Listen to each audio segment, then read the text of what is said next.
आप सभी को मेरी नमस्ते और जय हिंद। मेरा नाम आभास सैनी है। पर्पल मैथ बाय आभास सैनी में आप सभी का स्वागत है। शुरू करते हैं। पहला क्वेश्चन है, एक क्यूब है जिसकी साइड है 5 सेंटीमीटर और इसको 125 क्यूब्स, छोटे छोटे 125 क्यूब से बनाया है जिसकी साइड 1 सेंटीमीटर। मतलब आप ये कहना चाह रहे हो कि 1 सेंटीमीटर वाले 125 क्यूब से अगर हम देखें, इससे क्या बना हुआ है, 5 सेंटीमीटर वाला 5 सेंटीमीटर वाला एक बड़ा क्यूब बना है। यानी आप ये भी कह सकते हो कि इस तरीके से अगर एक क्यूब बना है बड़ा सा, ठीक है, तो ये 5 5 5 और इसके अंदर छोटे छोटे कितने हैं, 125 सेंटीमीटर वाले 125 सेंटीमीटर नहीं, 1 सेंटीमीटर वाले 125 क्यूब्स हैं छोटे छोटे। यानी कि आप ये बोल सकते हो एक क्यूब, दो क्यूब, तीन क्यूब, ऐसे कर करके, ठीक है। अब इसने क्या किया, किसी one cube is removed from the middle of each of the faces of the cube. हर एक क्यूब मतलब हर एक फेसेस पे से, क्यूब के कितने फेस होते हैं, 6, उनमें से हर एक में से एक एक क्यूब इसने रिमूव कर दिया और जो एक निकाला वो कितने सेंटीमीटर का होगा, एक का ही होगा क्योंकि छोटे छोटे एक से बने हुए। तो बताओ सरफेस एरिया रिमेनिंग का कितना हो जाएगा। यानी आप ऐसा कहना चाह रहे हो, ये क्वेश्चन मैंने पहले भी कराया, ठीक है, कि जैसे अगर ये है मेरा एक साइड अगर ऐसे दिख रही है और ये ऐसे, ठीक है, और ये आपको इस तरीके से कुछ दिख रहा है, ठीक है, तो आप कह रहे हो कि यहां से आपने 1 सेंटीमीटर का क्यूब निकाल दिया, एक क्यूब निकाल दिया ऐसे, यहां से भी एक निकाल दिया, हर एक में से 6 के 6 में से, और जब निकाला, ठीक है, तो अब जब निकाल दोगे आप, ठीक है, तो जो नया मतलब एक नया स्ट्रक्चर बना उसका टोटल सरफेस एरिया क्या है। अगर मैं बात करूं, जब भी इस टाइप का क्वेश्चन आए आप ये देखिए, हमेशा अगर न्यू टोटल सरफेस एरिया पूछा जाएगा तो आपके पास जो ओल्ड टोटल सरफेस एरिया है इसमें कुछ एक्स्ट्रा ऐड हो जाएगा। तो ओल्ड टोटल सरफेस एरिया कितना आएगा, 6a², यानी कि ये साइड कितनी थी 5, 6a²। अब इसमें एक्स्ट्रा क्या ऐड होगा, बस ये सोचना है आपको, जो भी थिंकिंग है वो एक्स्ट्रा ऐड होने में ही आपको लगानी है कि क्या एक्स्ट्रा ऐड होगा, ठीक है। आप ध्यान से देखिए, यानी 150 में कुछ ऐड होगा, तो ऑब्वियस सी बात है 150 नहीं हो सकता, ये नहीं हो सकता, इन दोनों में से एक आंसर है। अब जब ऐड हो रहा है किसी एक पे चलते हैं, किसी एक फेस पे। अगर एक फेस मतलब आपने ऐसे देखा, अगर मैंने एक निकाल दिया, तो आप जब एक निकाल रहे हो अब साइड में ऐसे देखो, ऐसे ये एक, ये एक, ये एक, ये एक, और बेस वाला, मतलब आपने बोला जब मैं एक निकाल रहा हूं तो ऊपर वाला एक रिमूव हो गया, मतलब सरफेस इतना एक सरफेस रिमूव हो गया, यानी कि ये वाला सरफेस, ऊपर वाला सरफेस रिमूव हो गया। इसकी जगह जब आपने देखा तो एक नीचे सरफेस जनरेट हो गया, तो इसको तो कंपनसेशन इसने कर दिया, लेकिन जो नए बने, 4 नए बने, वो ये बने, एक बना, एक एक 4 नए बन गए। यानी कि आप बोल रहे हो एक फेस पर, एक फेस पर 4 स्क्वायर बन रहे हैं, यानी कि 1 स्क्वायर, यानी कि 4 सेंटीमीटर स्क्वायर एरिया एक सरफेस पर नया जनरेट हो रहा है। तो ऐसे कितने थे, ऐसे 6 थे, 6 सरफेस थे। आपने बोल दिया, इसका मतलब ये है कि 6 इंटू 4 यानी कि 24, 124, ठीक है। यानी आप कह सकते हो ओल्ड तो है ही, और जब मैं एक को रिमूव कर रहा हूं, जब मैं एक को रिमूव कर रहा हूं, तो जब आप रिमूव कर रहे हो तो एक 1 सेंटीमीटर एक तरीके से ये रिमूव हो रहा है। अब जैसे रिमूव कर रहे हो तो ऐसे 5 जनरेट हो गए, एक नीचे है, 4 दीवारी है, एक नीचे और 4 दीवारी है, तो जो रिमूव किया था उसकी जगह तो नीचे वाला आ गया। तो नया कैसे ऐड हुआ, सिर्फ ये नया ऐड हुआ, ये, यानी एक सरफेस पर 4 सेंटीमीटर स्क्वायर ऐड हो गया, ऐसे 6 सरफेस थे, यानी 24 सेंटीमीटर स्क्वायर ऐड हो गया।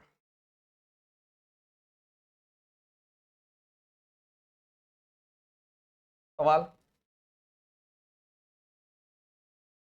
एक राइट ट्रायंगुलर पिरामिड है, इस तरीके से। पिरामिड का मतलब क्या होता है, बेस कुछ भी हो जो ऊपर हाइट होगी ना वो एक पॉइंट होगा, वर्टेक्स होगी, एक चोटी होगी बस। पिरामिड का मतलब ये होता है। प्रिज्म का मतलब होता है जो नीचे है वही ऊपर है, ठीक है। मतलब नीचे और ऊपर कॉन्ग्रुएंट सरफेस होते हैं प्रिज्म में। पिरामिड में नीचे कोई भी हो, कैसा भी सरफेस हो, ट्रायंगल हो, सर्कुलर हो, स्क्वायर हो, कोई भी पेंटागन हो, हेक्सागन हो, कैसा भी हो, ऊपर एक चोटी होती है, ठीक है।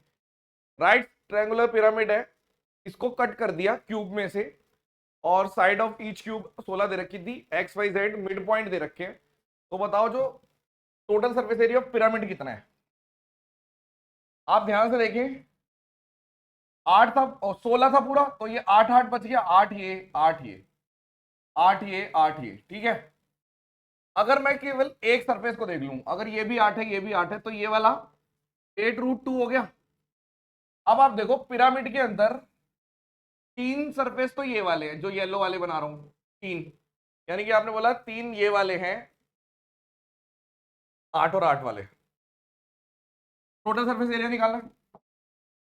और एक नीचे, क्योंकि 8√2 ये है, सेम सेम सेम, यानी एक इक्विलेटरल ट्रायंगल बनेगा 8√2 वाला।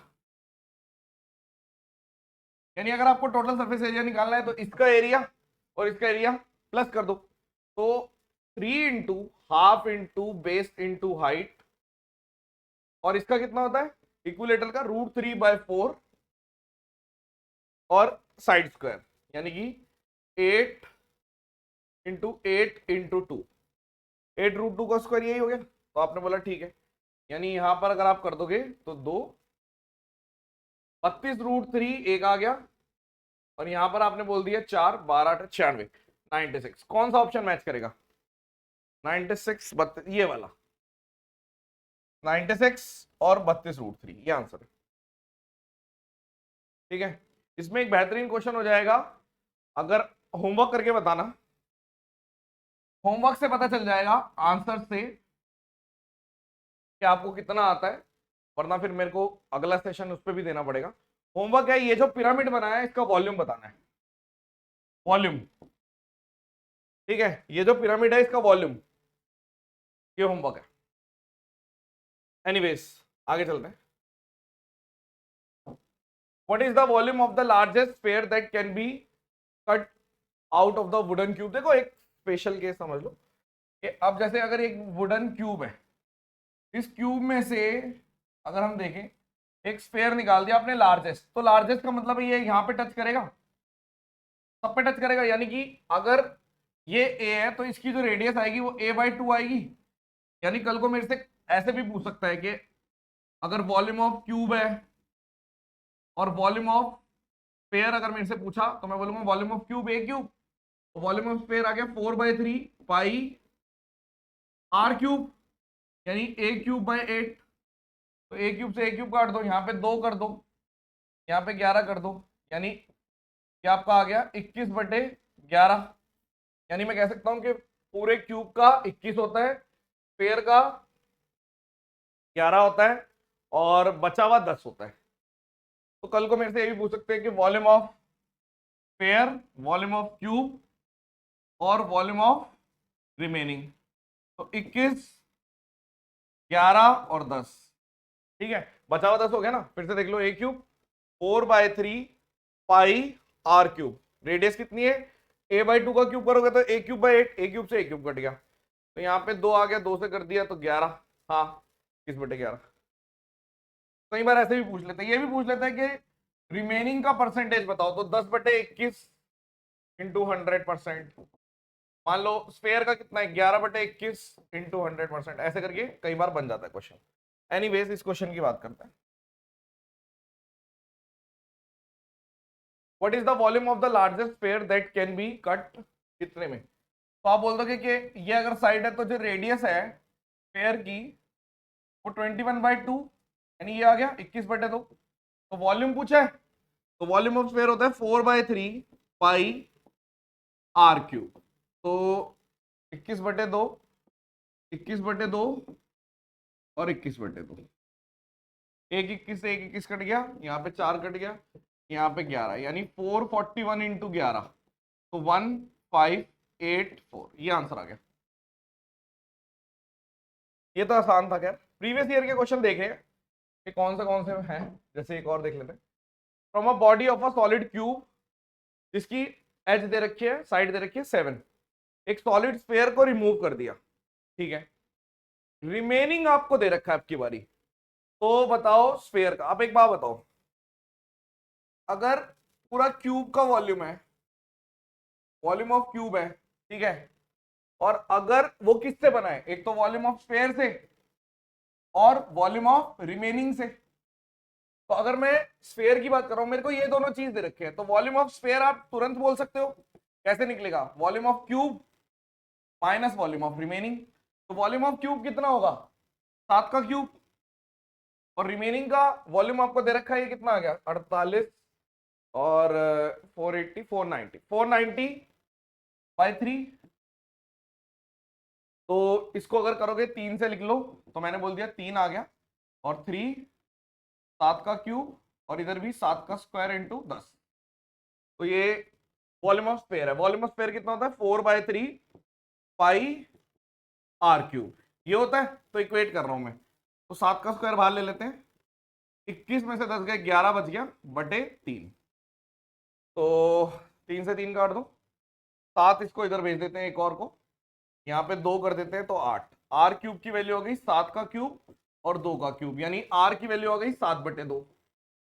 तो आपसे रेडियस पूछिए, डायमीटर पूछा है, तो डायमीटर आ गया आपका 7। ये आंसर। प्रीवियस ईयर में इस टाइप के क्वेश्चन आए हुए हैं जो आप आराम से कर सकते हो। आपको नया नहीं लगेगा जब आप दोबारा से देखोगे पेपर में, अगर आ भी गया तो सेम लगेगा कि कुछ है नहीं कंसेप्ट। और देख लेते हैं। वॉल्यूम ऑफ होलोस क्यूब दे रखा है इतना, surface area of the largest sphere. देखो वॉल्यूम दे रखा है, तो अगर होलो क्यूब यानी क्यूब का वॉल्यूम दे रखा है, तो क्यूब की जो साइड है, आपने बोला वॉल्यूम मतलब 216 x क्यूब, तो ये तो a क्यूब होता है, यानी कि a की वैल्यू आ गई 6x। तो ये 6x दे रखा है आपको क्यूब। अब इसमें लार्जेस्ट स्फीयर यानी कि जो रेडियस आएगी स्फीयर की, वो 3x हो जाएगी। इस 3x का इसने पूछा है सरफेस एरिया। जब भी सरफेस एरिया पूछेंगे 4πr², स्फीयर का surface area of sphere 4πr², तो 4πr² यानी 3×3 = 9 x², यानी 36x, 36πx। ये आंसर है। ये तो हलवा था। एक क्यूब में से आपकी बारी सिलेंडर निकालना है। देखो जैसे कंसेप्ट ये है कि क्यूब है, आप सिलेंडर निकाल रहे हो मैक्सिमम साइज का, ठीक है। तो आप एक तरीके से ऐसे देखो कि ये है आपका, ये ऐसे करिए, ये नीचे अगर लगाना है तो भी आप कह सकते हो कि नीचे भी एक ऐसे करके ये बन गया, ऐसे करके कुछ दिखेगा। मतलब अगर मैं टॉप व्यू देखूं, टॉप व्यू तो आप बोलोगे आपको ऐसे दिखेगा कि ऊपर है और ये आपका ये पूरा कंप्लीट।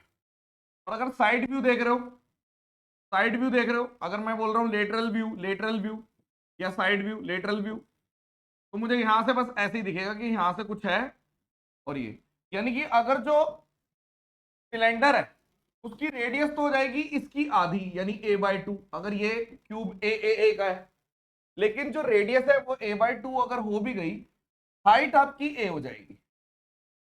तो आपने बोला ठीक है, यानी अगर कल को मेरे से वॉल्यूम ऑफ क्यूब और वॉल्यूम ऑफ सिलेंडर ये बोला, या रिमेनिंग भी, मतलब तो कैसे करोगे? वॉल्यूम ऑफ क्यूब होगा a cube, volume of cylinder कितना होता है? πr²h, πr² यानी a²/4 और h यानी कि a। तो a क्यूब से a क्यूब कट गया, यहाँ पे 2 कर दो, यहाँ पे 11 कर दो, तो यहाँ पे 14/11। यानी कि आप ये कह सकते हो कि volume of cube, volume of cylinder और वॉल्यूम रिमेनिंग, तो अगर ये 14 है, ये 11 है, ये 3 है, तो कल को आपसे पूछ सकता है सिलेंडर ने कितना लिया? 11/14 इंटू 100, कितने परसेंट? तो सिलेंडर स्पेस ले गया, मतलब वॉल्यूम ले गया, और रिमेनिंग है 3/14 इंटू 100। तो इस टाइप के क्वेश्चन आ जाते हैं प्रीवियस ईयर में, अगर आप देखोगे। तो इसमें क्या पूछा था? इसमें पूछा था what is the material left मतलब वही रिमेनिंग। हमें बस इतना पता होना चाहिए, सॉल्व भी कर सकते हो आप तभी, कि अगर मैं क्यूब की बात कर रहा हूं, यहां पे सिलेंडर की बात कर रहा हूं, और यहां पे लेफ्ट या रिमेनिंग, तो अगर ये 14 है, ये 11 है, तो ये 3 हो गया। 14 है तो 11, ये 3 हो गया, तो 3/14 इंटू 100%, 3/14 यानी कि 21% के आसपास आ गया, क्योंकि ये लगभग 7% के आसपास आ गया। ठीक है, ओके, इज इट क्लियर? तो आई होप कि आपको ये छोटा सा सेशन बहुत पसंद आया होगा। आपकी रिवीजन हो रही है, आपको मैं एक तरीके से ये भी याद दिला रहा हूँ कि ये पढ़ लो। ठीक है, आपके सामने कई बार ये ऐसी चीजें आ जाती है जब आपको लगता है शिट ये तो रह ही गया था, तो वो रिवाइज करने के पर्पज से भी आपको दे रहे हैं। ठीक है, जैसे कल आपको उसमें स्टेटमेंट और उसके क्वेश्चन करा दिए थे। ठीक है, और उसमें आपको बताया कि भाई ये सब आता है, ये सब है, जैसे आज आपको ये बता रहे हैं, तो ये सारी चीजें मैं अपनी तरफ से एफर्ट्स डाल रहा हूँ। आई होप आपको पसंद आ रहे, और thank you so much. Session dismiss, bye bye.